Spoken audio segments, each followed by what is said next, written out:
అన్న మరి జగిత్యాలలో ఎక్కడ చూసుకున్నావులా మొత్తం మీదనైతే జగిత్యాల జైత్రయాత్ర చేస్తున్నారంటే ఆ పార్టీ వాళ్ళకైతే వన్నుల ఎన్నుల గజ్జు అని వానికే పుడుతుందట. మరి చూసిర్రా మరి అట్లాంటి ఈయననేమో పెద్ద నాయకుడు, ఆయననేమో తెలంగాణ సాధించినటువంటి బడా బిగ్ బాస్. మరి ఇద్దరి కలయికను చూసి అయితే వాళ్ళు అక్కసుతోటి వాళ్ళ కళ్ళకైతే మొత్తం చక్కెర వచ్చినట్టే కొడుతుందట. మరి ఏం చేస్తున్నారు తెలంగాణ రాష్ట్రం పరిస్థితి ఏమవుతున్నదో ఒక్కసారి జీవనన్న అడిగి తెలుసుకున్న. శనార్థి అన్న మంచిగున్నావానే అయ్యా. మరి ఒక రైతు బిడ్డగా ఈ తెలంగాణ రాష్ట్రంలో జరుగుతున్నటువంటి మరి రైతులు మంచిగానే ఉన్నారు, రైతులు అందరూ బాగానే ఉన్నారు, సకాలంలో వాళ్ళకు రైతు భరోసా వస్తున్నది అని అయితే ఆ పార్టీ వాళ్ళు చెప్తారు. మరి ఏమొచ్చింది చెప్పు అనే. ఇప్పుడు ఆనాడు ఏదైతుందో కేసీఆర్ గారు దేశంలో ఎవరి ఆలోచన రేకెత్తనాడు ఏదైతుందో రైతుకు పెట్టుబడి సమకూర్చాలని చెప్పని ఎకరానికి 10,000 రూపాయలు సంవత్సరానికి ఇచ్చిండే, పంటకు 5,000. ఇలా కాంగ్రెస్ అధికారానికి వస్తే 15,000 ఇస్తామని చెప్పినాం. అధికారానికి వచ్చినా కానీ తీయాలి కదా. 3 పంటలే కొట్టిండే, 3 పంటలు. ఇప్పుడు మరి ఇప్పుడు పెట్టుబడి ఎప్పుడు సమకూర్చాలనే? ఇత్తనం నాటేస్తే అప్పుడు. ఇవాళ పంట కోతకొచ్చింది, ఇయ్యాలి ఏదైతుందో అది కూడా పురాగా ఇవ్వకుండా నేను ముందు ఎకరానికి ఇస్తా, అటనికి ఇంకో ఎకరానికి ఇస్తా. ఇప్పుడు అంత ఇచ్చేది ఎంత? మొన్న ఒక ఎకరానికి ఇచ్చింది, ఇవాళ ఇంకో ఎకరానికి ఇస్తా అని అంటున్నాడు. ఇస్తా అంటుండే ఇవాళ అది కేసీఆర్ గారు జగ్జాలకు అత్తుడితోని ఏదో మొత్తానికి ఇస్తా అంటుండు. అది 2 ఎకరాలు ముడుతుంది. మరి నాటు ఉండు 5 ఎకరాలు 10 ఎకరాలు నోటు ఏం కావాలనే? ఈ 8 ఎకరాలు 8 సార్లు 54,000. నాకు 10 ఎకరాలు ఉందే, 2 ఎకరాలకు వస్తుంది. అది ఇస్తే ఇది ఇక మిగిలింది 8 ఎకరాలు కదా. 8 సార్లు 54,000 నాకు వేయనట్టే కదా. 2 ఎకరాల పైన ఎంతమంది రైతులకు ఎంత భూమి ఉన్నా కానీ అది కోల్పోయినట్టే.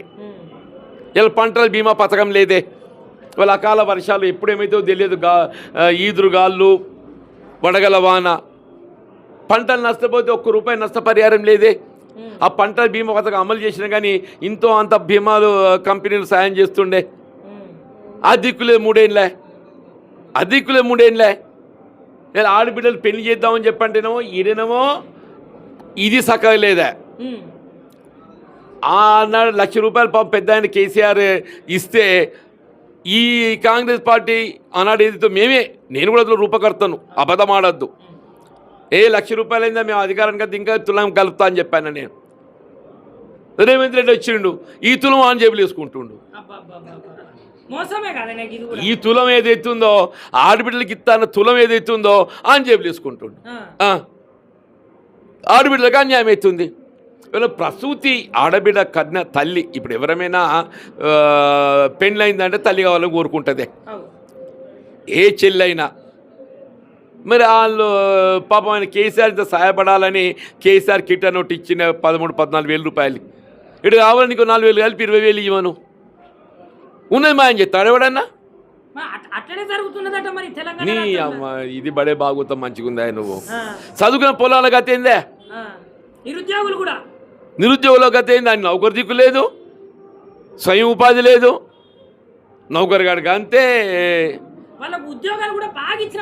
అరే 17,000 ఇచ్చిండో, 1,00,000 ఇస్తా అన్నాడు. మొదటి సంవత్సరం 2 ఇస్తా అన్నాడు. 3 లక్షలు లెక్క చెప్పిండు, 60,000 ఇచ్చిన అన్నాడు, ఇచ్చింది 17,000. ఇంతవరకు జాబ్ క్యాలెండర్ లేదు. ఇప్పుడు జాబ్ క్యాలెండర్ ప్రకటిస్తా అని చెప్పాను కదా, ఏమైందో జాబ్ క్యాలెండర్ ఇవాళ ఇయ్యద్దా? మరి రేవంత్ రెడ్డికి ఆయన కడుపు నిండితే చాలు. రేవంత్ గారికి ఆయన కడుపు నిండితే చాలు. ఆయన దోస్తు వేం నరేందర్ రెడ్డి ఓటుకున్న ఓటు ఇంకేంది ఓటుకున్న ఓటు అలాయ్ బిలా అలాయ్ ఇద్దరు మంచిగా కలిసిండా.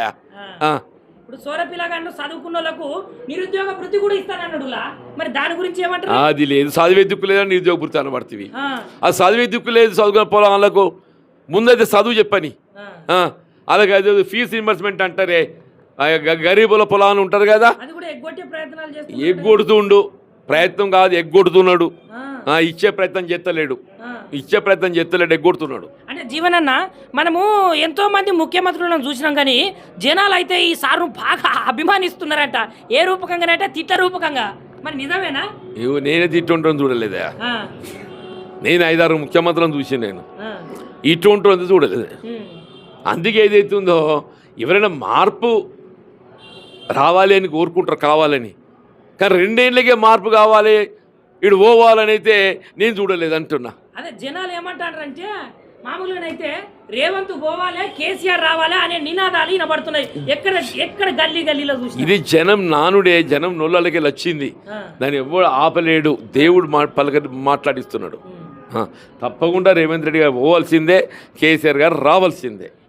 ఇంకొక ముచ్చటులా ఏంటిదంటే ఇప్పుడు జీవన్ అన్న జాయినింగ్ అవుతున్నాడు, లేదంటే పెద్ద అయినా జగిత్యాలకు వస్తున్నాడు, ప్రజల ఆశీర్వాదం తీసుకుంటున్నాడు అంటే ఆ పార్టీలకు సంబంధించిన ఎంబటే భయం అవుతున్నదట. ఎంబటే బస్సులు రాకుండా చేస్తున్నారట, రోడ్లను 7 కాడికి మొత్తము కూలి మొత్తం నాశనం చేస్తున్నారట. మరి దీని గురించి ఏమంటారు అంటే భయపడుతున్నారా? ఎట్లా ఉంటుంది కానీ ఇప్పుడు కేసీఆర్ గారు అంటేనే లక్షల సంఖ్యలో జనం వస్తారే. ఇప్పుడు జనం రావాలంటే ఇంత ఏదైనా వాహన సౌకర్యం కావాలి కదా. వీళ్ళు తోడ్పడి వాహనాల సదుపాయం కలిగిస్తామని చెప్పంటే వాడు రోడ్లకు అడ్డం తవ్వుతున్నాడు. వాడు రోడ్లకు అడ్డం తవ్వుడు. మనకి ఇక్కడ జైతాల వృద్ధాలలో ఉంటుంది ఒకటి. ఈ మీటింగ్ ప్రకటింపబడ్డది వాడు దాకా అంత విభారేసిండు. మళ్ళా బీఆర్ఎస్ వాళ్ళు అందరూ ఏదైతుందో జనమంతా దాన్ని నిలదీసే వరకల్లా మళ్ళీ దాన్ని ఇప్పటి మందమైతే మీ మీటింగ్ మందమైతే మళ్ళీ నింపి పెట్టిండు.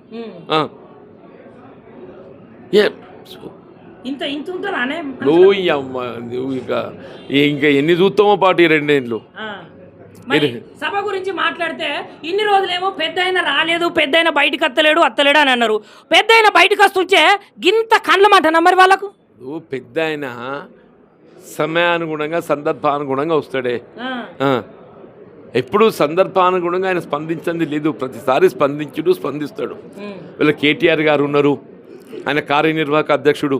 హరీష్ రావు గారు ఉన్నారు, శాసనసభలో ఉపనాయకుడు. ఎవరి పాత్ర వాళ్ళు పోషిస్తున్నారు. వీళ్ళందరూ కూడా ఏదైతుందో కేసీఆర్ గారి ఆలోచన సూచనల మేరకే పనిచేస్తున్నారు. కేసీఆర్ గారు ఏదైతుందో వీళ్ళు బహిరంగ సభ మొత్తం తెలంగాణ ప్రజానీకాన్ని జాగృతి చేయాలని చెప్పని వీళ్ళ జగిత్యాల ఘటనించుకున్నాడు. ఇక్కడికి వెళ్ళి ఏదైతుందో ఉత్తర తెలంగాణకే పరిమితం కాదు, ఇది యావత్ తెలంగాణ సమాజాన్ని జాగృతి చేయాలని చెప్పని వీళ్ళ జగిత్యాల ఘటనించుకున్నాడు. దీని కారణం చెప్పమంటావా? ఒకప్పుడు ఏదైతుందో తాడిత పీడిత వర్గాలను వాళ్ళ హక్కుల సాధన కొరకు వీళ్ళ జగిత్యాల జైత్రయాత్ర చేసింది. జగిత్యాల జైత్రయాత్ర 40 ఏళ్ళ కింద వీళ్ళ అటువంటి ఒక జైత్రయాత్ర మళ్ళీ కేసీఆర్ గారు ఇక్కడికి వెళ్ళి చేయబోతుండు. అటువంటి జైత్రయాత్ర ఏదైతుందో వీళ్ళ జగిత్యాల గడ్డ మీదకి వెళ్ళి మళ్ళీ కేసీఆర్ గారు చేపట్టబోతుందని చెప్పి అంటున్నా. అంటే ఇప్పుడు ఈ యాత్ర చేయబట్టి రాజకీయ చదరంగంలో ఏమన్నా మార్పులు చేర్పులు జరుగుతాయా? ఇప్పుడు ఒకటి రేవంత్ రెడ్డి గారి బండారం బయటపడుతుంది, మొత్తం బండారం బయటపడుతుంది, 7 కాడి బయటపడుతుంది చర్చ. అన్న నువ్వు ఒక రైతు బిడ్డగా, ఒక మంచి నాయకుడిగా ఈ జనాలకు తెలంగాణ ప్రజానీకానికి ఏం చెప్పదలుచుకుంటానవే మరి?